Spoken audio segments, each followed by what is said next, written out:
All right, well, it is 6 o'clock and I'm gonna go ahead and get us started, but we'll keep letting people in as they arrive. So welcome everybody to the spring webinar series hosted by MCSS. I'm your host, I'm Dave Johnson. I'm the chair of the webinar committee. I'm also the incoming president-elect of the Michigan Council for Social Studies. Aside from our awesome presenter this evening, we're also joined with the current MCSS president, Adam Lincoln. Adam, do you want to say hello quickly? Hi, everyone. Thanks for coming. So thank you, Adam. The Michigan Council for Social Studies is super excited to offer this first round as free for both members and non. For those of you who don't know much about us, we are a content organization serving hundreds of teachers across the state at the elementary, middle, and high school level. We have strong partnerships with universities, ISDs, and other social studies related professional organizations around the state. So we encourage you to visit our website, www.mcssmi.org, and click on the Join Us button at some point if you would like to. Your $40 a year membership gets you a discounted rate to our annual statewide conference, and next school year access to more webinars like these, as well as some other amazing resources like our annual biannual Journal Plus, partner offerings, and some sketch-based training opportunities. We would really like to thank our partners for helping us get this webinar series going. Last week, we hosted the Genocide Education Project. Tonight, we're hosting the Michigan Geographic Alliance. Both of these organizations represent content-based organizations at the state and national levels that have worked with us on a variety of levels for several years. And then the Northern Michigan Learning Consortium is a collection of 10 ISDs in Northern Michigan, and the Ottawa Area Intermediate School District, coming up in a couple of weeks, is an ISD that services a large geographic region of West Michigan. All of these partners have provided us with the learning opportunities that we're going to be exploring this spring. So before we begin, a few quick ground rules. Please, if you have not already done so, take a moment to mute your microphones while our speakers are talking. I believe we have it set up to auto mute you when you come in. Just know that even if you aren't talking, paper shuffling on a desk, opening and closing of drawers and doors, all of that stuff can really affect the sound for everyone else. If you end up with a question for the presenters, please throw any of those questions into the chat box. If it's something that Adam and I can answer, we will. And if it's something for Gabby tonight, then we will pass it over to her as soon as there is a break in the presentation or at the very end. So in just a moment, I'll be introducing our presenter, but for those of you who are not aware, this is one of many webinars that we are doing this spring. And all of these videos are going to be archived and available for access both at the MCSS website as well as the State Social Studies Collaborative website, www.misocialstudies.org. So I am happy to introduce tonight Ms. Gabrielle Likovic. She landed the co-coordinator job of the Michigan Geographic Alliance after several years as an alternative educator and an elementary librarian. She is passionate about connecting students with the larger world through geography and environmental education. And I've seen her present before, so you guys are in for a treat this evening. Gabby, I'm going to stop sharing my screen and you can start sharing your screen. But welcome, and we're glad you're here.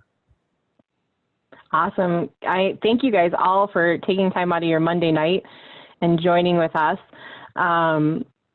We're going to do some talk about geography and how do we integrate geography both in and out of the classroom. One of my favorite ways as we've transitioned to distance learning to get kids to engage and to really work with them and get some interaction going is to use Pear Deck. So there's a link in the chat, or you should be able to be seeing on my screen if you go to joinpd.com and enter JUUYD. You will be able to see the slides and you'll be able to interact with the websites that we have. At the end of the evening, Dave will post the video, but we'll also make sure you get a copy of this so you can see everything that's going on. So I'm going to give you guys just a second to join in because I know there's more than 11 of you there.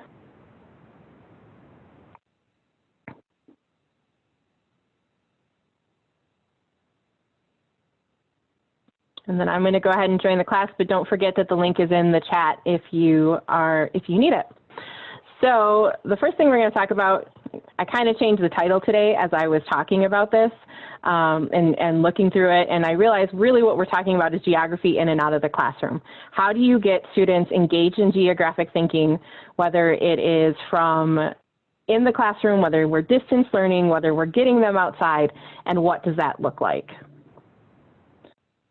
So as Dave said, my name is Gabrielle Likovic. I'm the co-coordinator of the Michigan Geographic Alliance. I'm also a teacher, librarian, and a hockey mom. Only 3 of those pay. The 4th one is my true passion, and I just do the other ones to pay for that. Let's take a quick second, just for those of you who aren't familiar with Peer Doc, if you want to go ahead and type in who you are, where you're from, and what do you teach, just to give us an idea. So as we're having the conversation, I know how to guide it.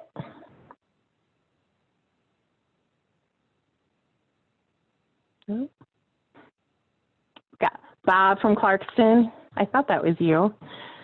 Taylor and Kaylee, Dawn, Susan, Diane, Adam, Kathy from Roscommon, Hannah, who's just finishing up her student teaching,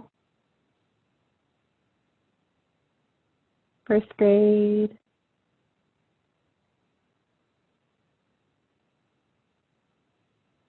Okay, so it looks like, oh, wow, Anne's been teaching 1st grade, but she's moving to 6th. That's going to be quite the jump. Okay, so we have quite a broad range here. There's lots of opportunities for you to interact throughout this. And so I'm really hopeful that you get some interesting ideas and interesting activities, and that, you know, either throw in the chat or when you have a chance to type in and throw in questions or ideas, and hopefully we can all learn a little bit from each other. So the first thing I want to talk about is, what is geography? And so I'm actually going to throw that out there to you guys with a new prompt and have you type in, what do you think geography is right now? There we go. Don't write everything from the homework. Just tell me what you think geography is.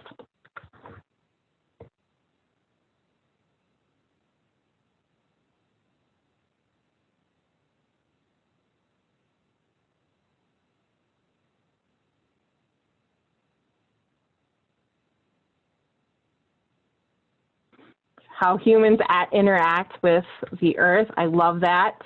The world's people, places, and connections. How people interact with it in the physical pieces. People, places, and things runs the gamut. About how a place is connected to others. I love that too. Okay, there's some great answers there. So, oops. This is, those of you who have seen me present before know that I always start with a quote because I love it. And this one is from the internet, circa 2018. Geology rocks, but geography is where it's at. And this is like my founding principle. I think geography just underpins every social studies discipline. And I say that as someone who did her undergrad in political science and history. And I didn't get a chance until I started teaching to really dive into geography. And I realized that it connects all of our different studies. So why is geography really where it's at? Well, when you're teaching, some of the things that are important about geography is that it's very graphically rich. It has limited text, which makes it more accessible for a larger number of students. They access multiple modalities of learning, that you can have them thinking spatially, you can use kinetics, you can use visual, and they can also describe and use their auditory skills. And it also includes some vital skills for 21st century, right? That we really need students who are able to process and dig through data, they're able to look at it. And by nature, it engages students in critical thinking. You can't do geography without thinking about deep thoughts and thinking about how things are connected. Sorry, you got preached at for a second. I have to dispel this myth real quick, although you guys seem to think, you guys have a pretty good idea. Guess what? Maps are not geography, right? It's the study of location, movement, how humans interact with the world. What does that, what impact do we have on the world, and how do we adapt to the world around us? So now we can finally talk about integrating geography across social studies disciplines and using geography as the tool. So using geographic data and tools is a useful way to break down history, politics, and even economics, which I know is crazy because none of us want to teach economics, but it's true. And it helps students be able to see what's happening. They can make those visual connections. They can kinetically circle what's going on. They can draw the lines and really see what's happening. So I'm going to, another second here where I'm going to ask, how do you use geography in your classroom? Some of you are geography teachers, and obviously I'm hoping that that's what you teach. But if you teach history or third grade, what do you do that incorporates geography in your classroom?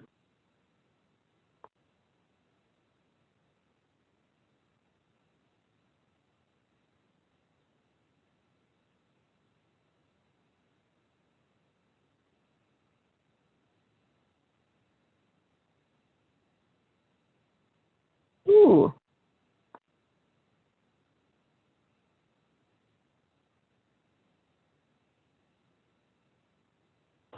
Oh, I like that, having students map where the story came from. I don't know if you guys are familiar, the Arizona Geographic Alliance has a great Map It, Star It activity that I just adore. Identify continents, major cities, so you're looking at place there. Location of battles, migration patterns, oh, that's so huge. Good. Good. Okay, so you guys are getting some really good ideas about how it's not just about finding a location on a map, but it's really that it gives students an opportunity to see how things are related spatially and also the physical world, right? Like how many battles were won because you had the good high ground. That's an important geographic concept. Why do we build cities where we build them? Why do people move where they move? Even internally within the United States, right? We can't have a conversation about the history of Detroit without talking about where did people migrate from. So the rest of tonight, we're gonna share some presentations, or I'm gonna share some resources that we have for teaching geography remotely. And I'm really hoping this will be kind of a free-form discussion. If you have questions, throw them in the chat, it'll pop up. Or there's lots of opportunities for you to interact through Pear Deck. And particularly with this first one of my favorite things to kind of incorporate geography into all disciplines are the Esri Geo inquiries. And these are created for a variety of different topics. They go from third grade up. I just the other day, though, used it in a second grade classroom. And it was kind of funny because they were much more into it than my middle school kids usually are. They have them for science, they have them for math, they have them for literature, they have them for history, US history, world history, geography, earth science, all kinds of different things. So definitely check them out, and there's a link coming up on those. These are meant to be done for 15 to 20 minutes. They're overviews or reviews, and they can be done as a lecture or as student activities where you just send them home. So this is a brand new one. It's actually not even technically released yet. And so we're gonna kind of go through this tonight. Those of you who have been to an MGA presentation before know that we really like to show you what we do with students. And this one is called Follow in Our Footsteps. It aligns with a lot of the 8th grade social studies standards, but it's also applicable to some of the 3rd grade portions. And so if you click on the gray link at the bottom of your screen, that should take you to the map that we're gonna use to answer these questions. And I'll real quick pull over what it looks like so you know. This is what it should open up to for you as mine loads. Okay. And what we're gonna do is we're gonna go through and I'm going to lead you through these activities that just like I would if I had a group of students, and I'm gonna ask you to use the map to answer some questions. Again, this is a brand new one. It hasn't even been released. So if you see something and you give me some feedback, we would love that. At the end of today, actually tomorrow, it'll be officially published and on our website, you can go to the survey and get a $25 Amazon gift card if you're one of the first 10 people to answer the survey and give us some feedback on it. So keep that in mind. So using your map, the first question we have is to click on the map, open it, and say how much of Michigan was primarily occupied by indigenous people in 1800. So when you look at this, anything that is brown is occupied by the indigenous people. So go ahead and type your answer in there. Let's see. And once you have your answers going, you can go ahead and turn off that layer. Yeah, almost all of it. Good job. So I'm going to show you real quick how we turn off layers here. On the left side of your screen, if you click on the center kind of notebook looking that says contents, when your internet decides to load, if you click on the box next to it, you can turn it off or on. So we're going to look at 1820 and see, go ahead and look at your map and see what changed over those 30 years. How much land is now for indigenous tribal communities? And I'm going to stop showing that because it kills my internet with the video going.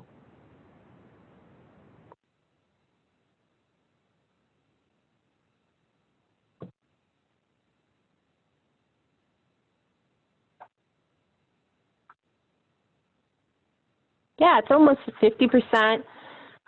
Tribal communities lost lots of land. The UP and western half of Mitten. Yeah. Especially in the southeastern lower peninsula. I like that location. About 45%, 55%. Yeah. So there's a pretty big difference, and that's one of the things. How often do we tell kids they lost a lot of land? But when they see the graphic of the picture saying, wow, this is how much was lost in 30 years, it really moves something. All right, so we're going to have you go over to the left side again, and you're going to click off your 1820 and turn on 1850. And then share with us how is it different? What's happened there?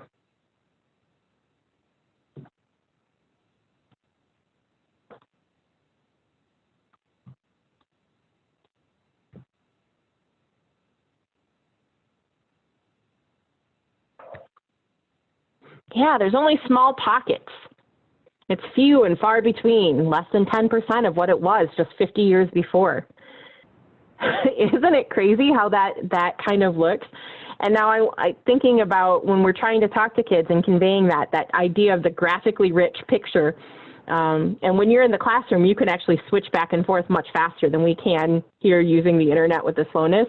But just clicking back and forth and saying, wow, in 20 years, look what has happened, is a really powerful way to engage students in thinking about that. And then you can have a great conversation about what does that mean in your way of life if that has happened. So the next part of this geo-inquiry is acquire. Why did land occupied by indigenous people decrease in the 19th century? The Erie Canal was completed in 1825, making an easier water route for travelers heading west. On the left side of your screen, click on the Erie Canal and get into the Erie Canal layers. And then you might have to zoom out a little bit depending on where your screen is at. Where did people who were using the Erie Canal to get to Michigan come from?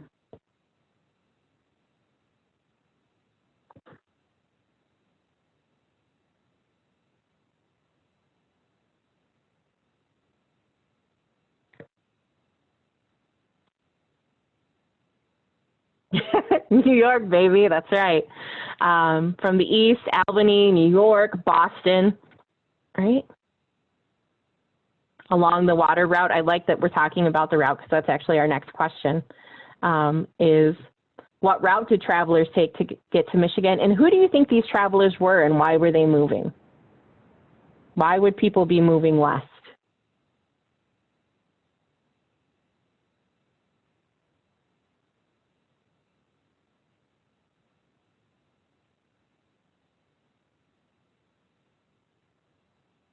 Exactly. It's a great way to show the importance of movement. For trade, wanted more land to grow crops and raise animals. Right, so when you zoom in on the map, you can actually see they followed a river down to the Erie Canal for a lot of them. And I think that's an important conversation to have too, especially when I talk about this kind of stuff with third graders and we say, wow, the water is so important to Michigan, right? Like that's where we use shipping, that's how people got here.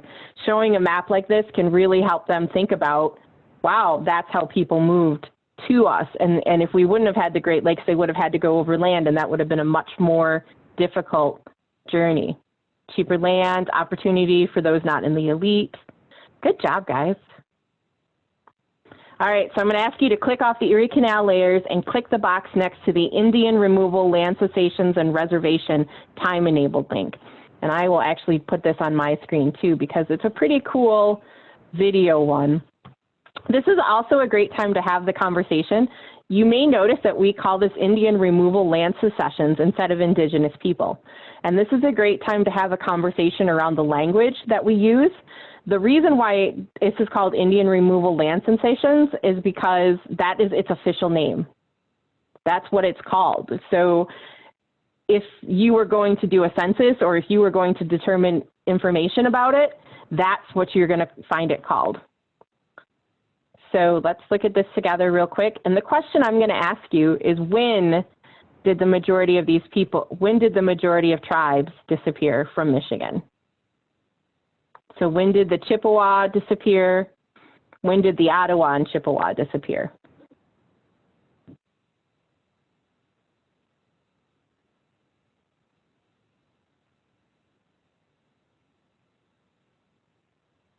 And this is another pretty powerful, right? You can see how quickly it just kind of disappears. And then all of a sudden, there's not a Native presence in Michigan.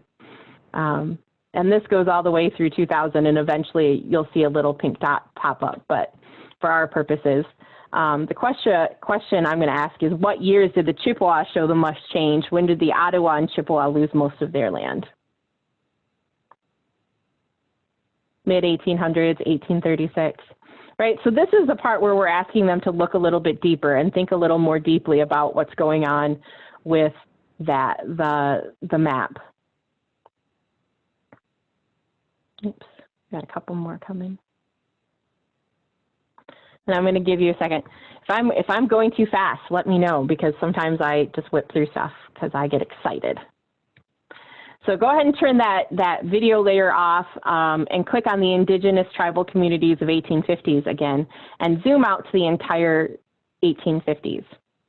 And I want to ask you, where are most Indigenous communities located by the 1850s, and why do you think they're located there?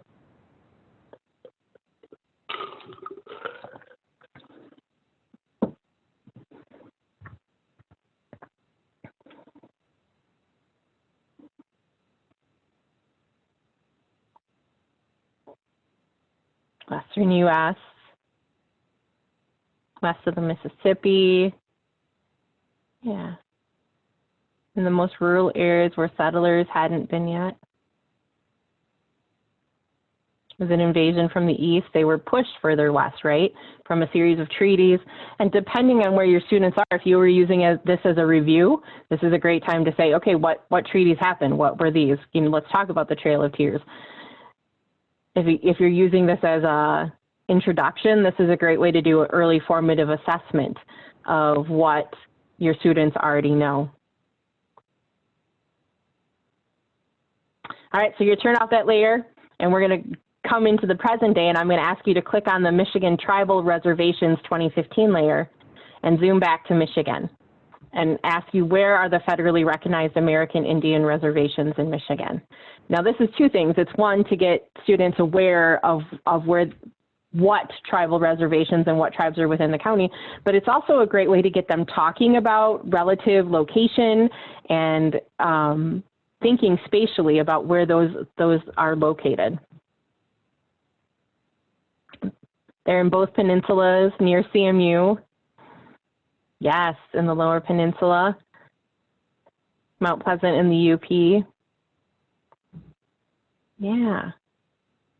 So one of the things I find fascinating, when we were making this map, I actually knew that there were reservations in the UP, but I didn't realize how much smaller they were than the one in Isabella, right? I'm right from Isabella County. I'm in the middle of the reservation.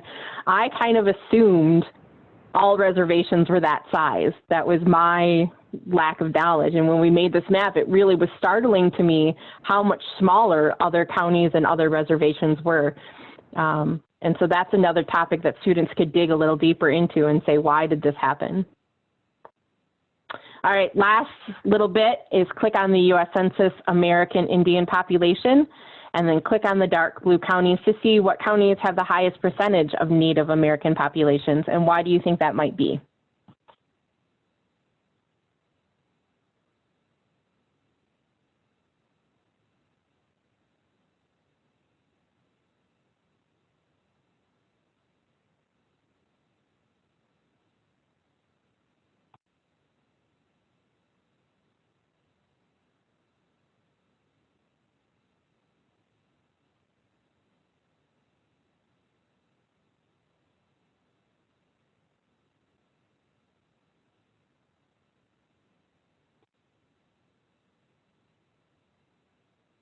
They were pushed to rural areas away from industrial centers, north, more remote areas. Maybe there are less pressures.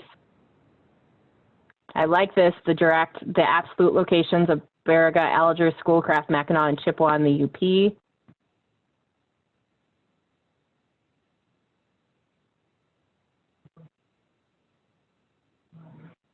Lower Michigan County is Isabella.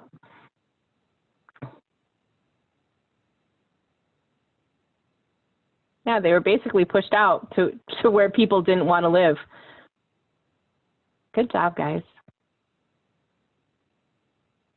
So that one is a Michigan-specific geo-inquiry. There will be 5 more of those published within this year.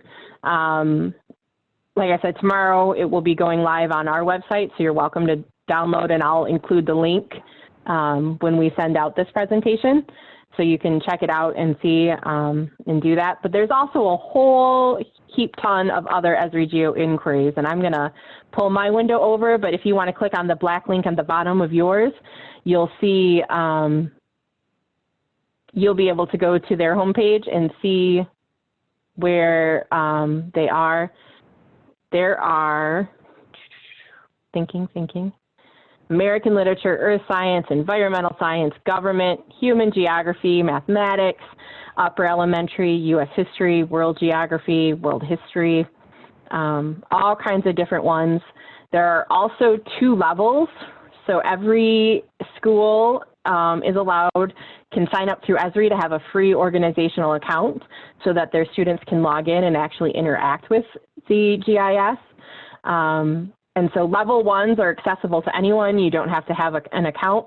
Level 2s are a little bit longer and deeper, and you do have to have an AGOO to dig into them. These can still be led by teachers, but the teacher has to have, and it has to be an actual account. It can't be the free, just signed up with my junk email account. So I'm going to give you guys exactly 2 minutes to play with that, and I'm going to ask you to type into the Pear Deck as soon as I switch this, what's one lesson that you could see yourself using in a classroom?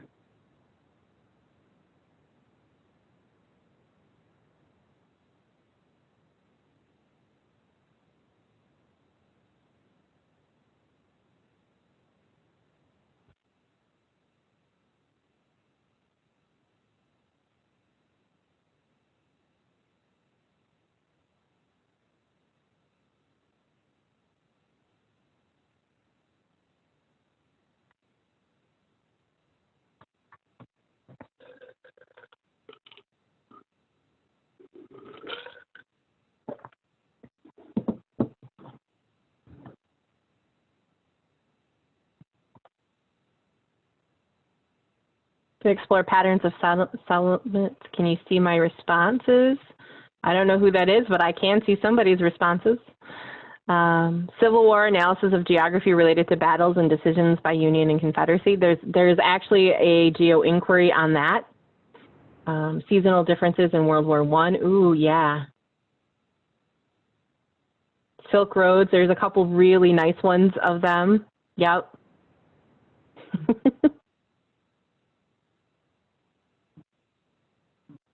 Ooh, running hot and cold. I haven't done that one yet. If whoever that is, if you do one, let me know how that is. Yeah, there's lots that are really appropriate for 6th grade. And so obviously we just went through that in about 10 minutes. We didn't have kind of some of the discussion I probably would have had if you were students, because I'm hoping you already have some of that background. but there are all kinds of different levels.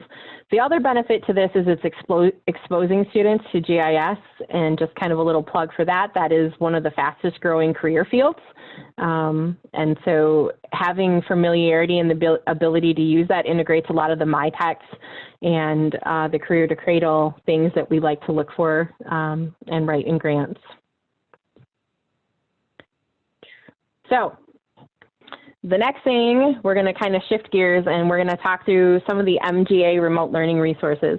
Our wonderful teacher consultants and Phil Gershmel and some of my pre-service teachers actually as well have taken it and taken to heart trying to help provide teachers with materials that are really helpful. So again, if you click that link at the bottom, it's going to take you to our remote learning resources folder. It's just a Google folder because we wanted to get it up there quickly. But there's a couple of different things in here. And so let me click over here because I really do a PowerPoint to keep me focused. Anyone who's ever talked to me knows that I cannot keep my attention. And so I need, I need this.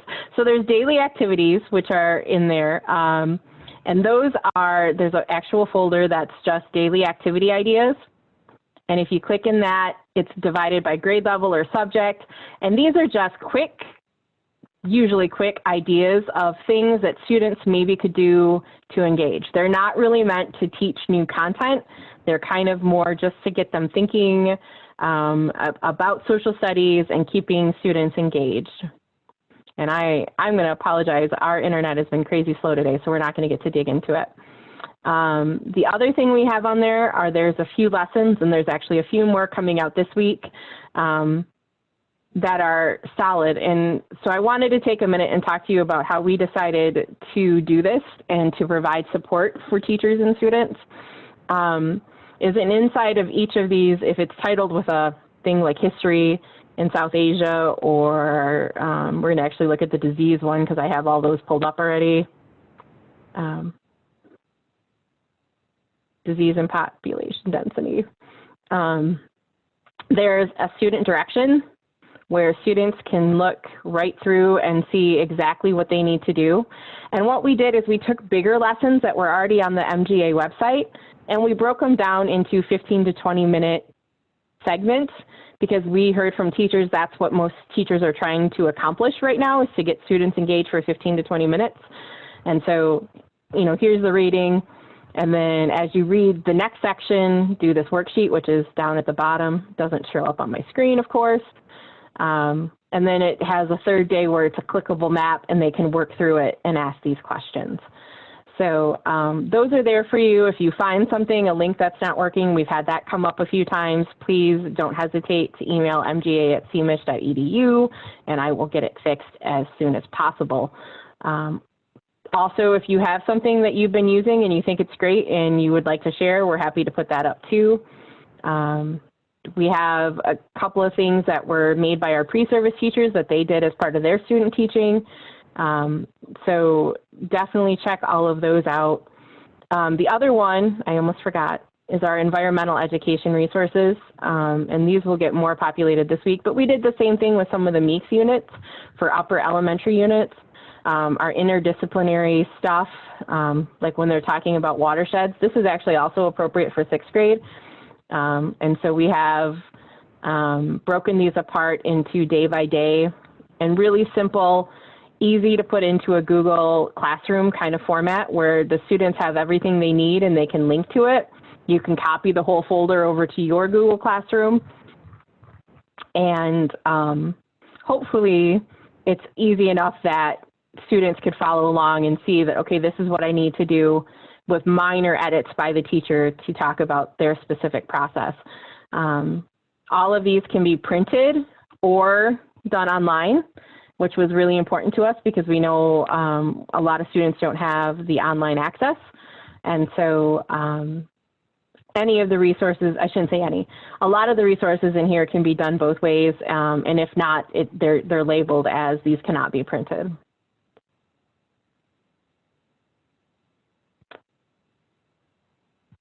Okay, So I'm going to pause real quick and ask you guys to share in your chat if you have lots of chat things. How many geo inquiries exist?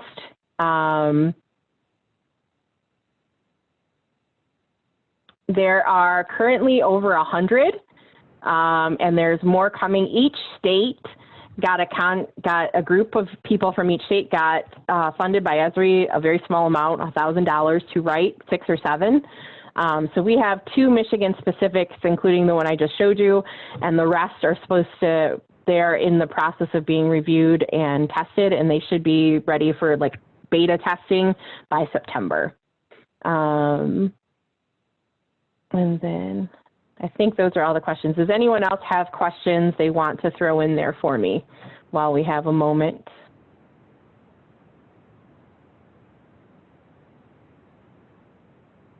Okay.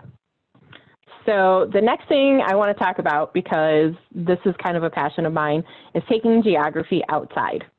And this kind of came about as I was talking to teachers, and I was talking to students and some parents of my friends who are parents, and about the amount of time that students were spending in front of the screen, even with packets.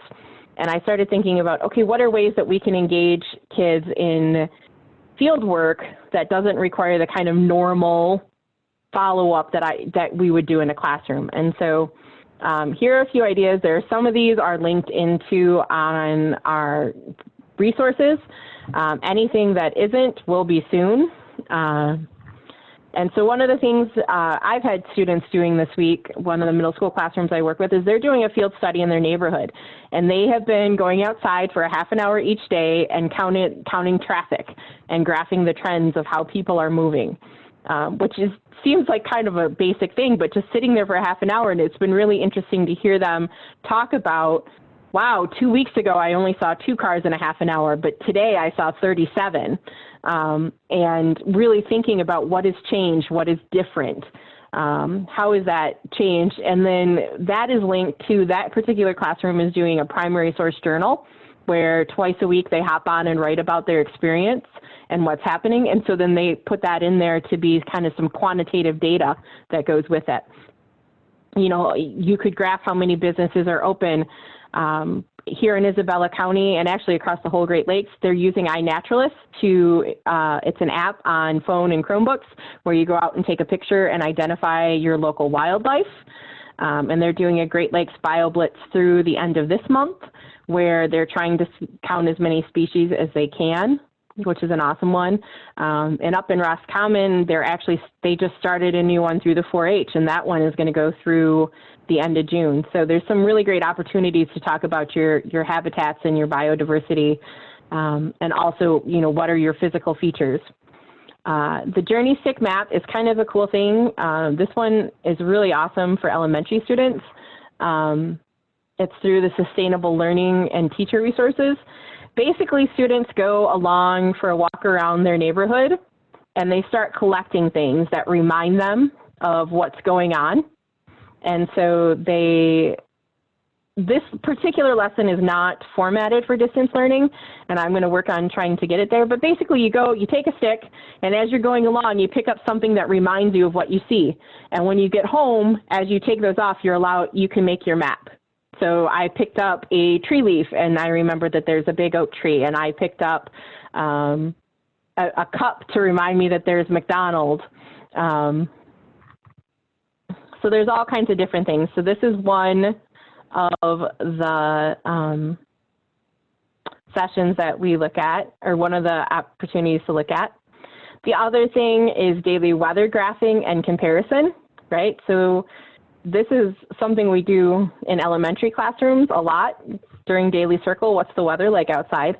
But we've stopped that now that they're home. So this is a great way to have them thinking about the climate and the weather all the way through high school as you're talking about geography and what's it like.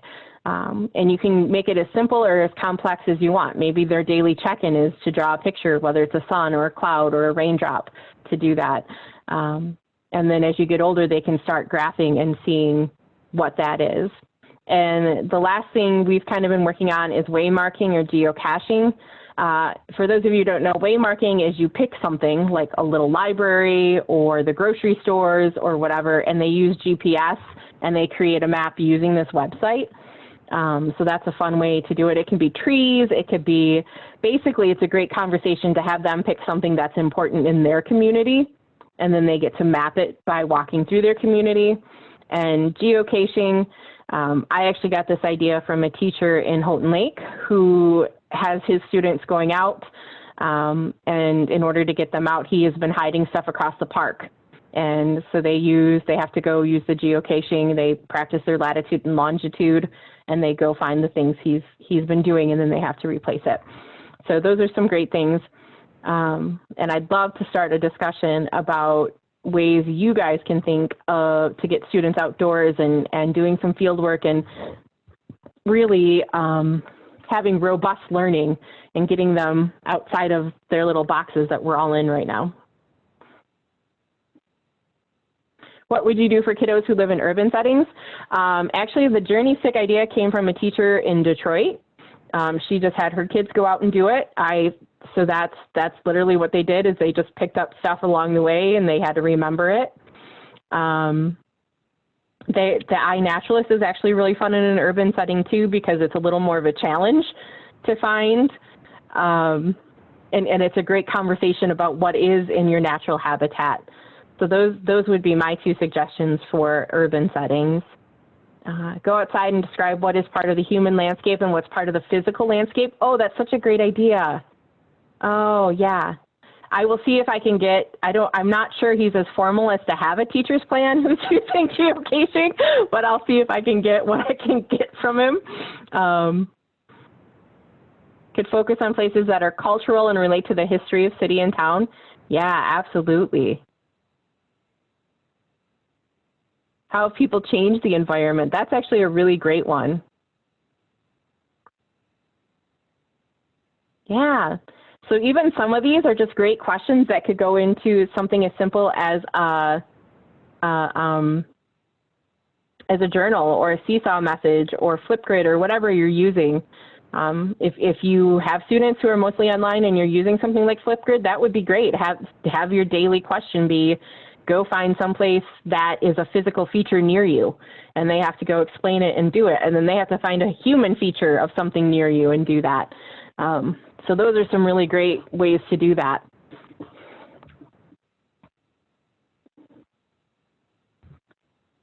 Okay. I think we've had some really great ideas. I'd really like to open it up again. I'm going to monitor the chat, but I think I'm going to stop sharing my screen for right now.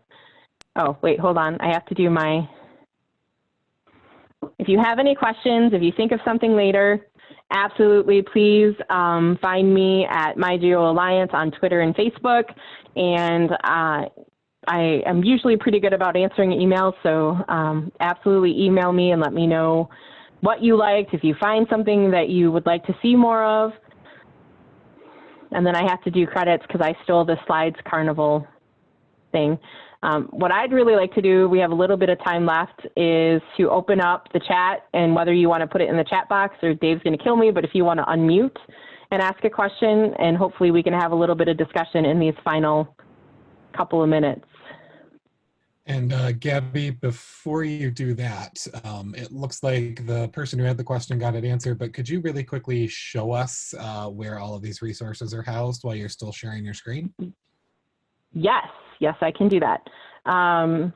So one of the best ways to do is to just go to, actually to Google. If you Google Michigan Geographic Alliance, because my website is super huge and long, thank you, CMU. I will, within a day, have the links to all of this on there. But if you go in there and look at in the remote learning resources, I will put a folder that says,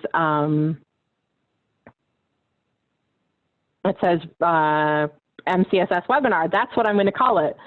And then they will all be in there. Esri Geo inquiries are, again, the best thing to do is just to Google it. It's a really long address. I'm trying to think what other things I put in there. Dave, are we able to send this presentation out to everybody who registered? We certainly can do that, yes. Okay. So actually, I will put it in the chat, but if Dave can do that, I will also share it with him. And everything that I shared tonight is linked within this. So you'll have the link to the presentation. And you'll also have,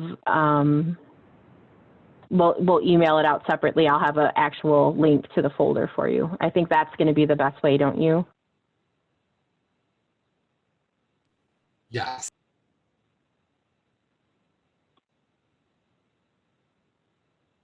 Okay. I'm going to stop sharing now unless someone has any suggestions for any additional training you are aware of for ArcGIS. There is a fantastic group that's working in the Detroit area and Traverse City right now. We run some ArcGIS trainings, but honestly, for ArcGIS, one of the best things is their videos. Esri has some really incredible training videos. Most of what I know comes from that and my 7th grade son.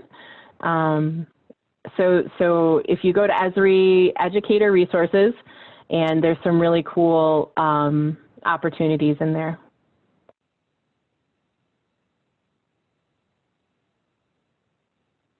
Other questions, comments, something that's working for you as you're teaching?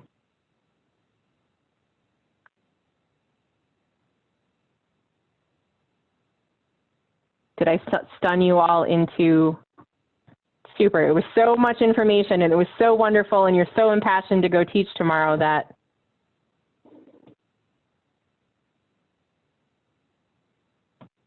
Okay. I'm not hearing anything. So Dave, I'm going to give it to you to wrap up.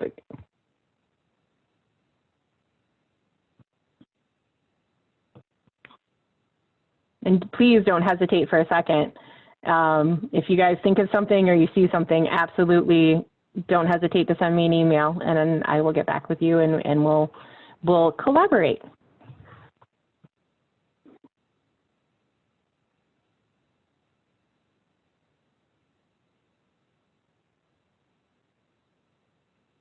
You're muted, Dave.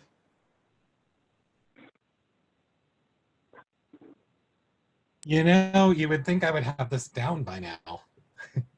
That is so, I was like, oh my gosh, like, is he just like, do I have to keep talking? All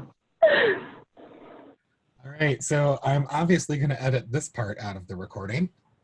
Gabby, I would really like to thank Gabby for joining us tonight and for the continued partnership with the Michigan Geographic Alliance with us at MCSS. We all here from MCSS appreciate your time and attention. We look forward to continuing our conversation over the next few weeks. We're going to be taking next Monday off for Memorial Day, but the following Monday, it's going to be yours truly delivering a presentation on blended and remote inquiry. So that'll be one to take a look at if you're thinking about how you might blend some more inquiry into your classroom. You can keep today's learning going by tweeting at us at MCSS Info or by visiting our Facebook page. And I've got a slide up that has our board of directors here. And if you are gung-ho to join this wonderful group of people, information on elections, which will be taking place shortly, are available at our website, mcssmi.org/elections. And you can find out what district you're a part of and take a look at the roles and responsibilities of being a board member and decide if that's right for you. Otherwise, I would like to once again thank Gabby for this evening, and I wish you all a fantastic week ahead. Have a great week, guys.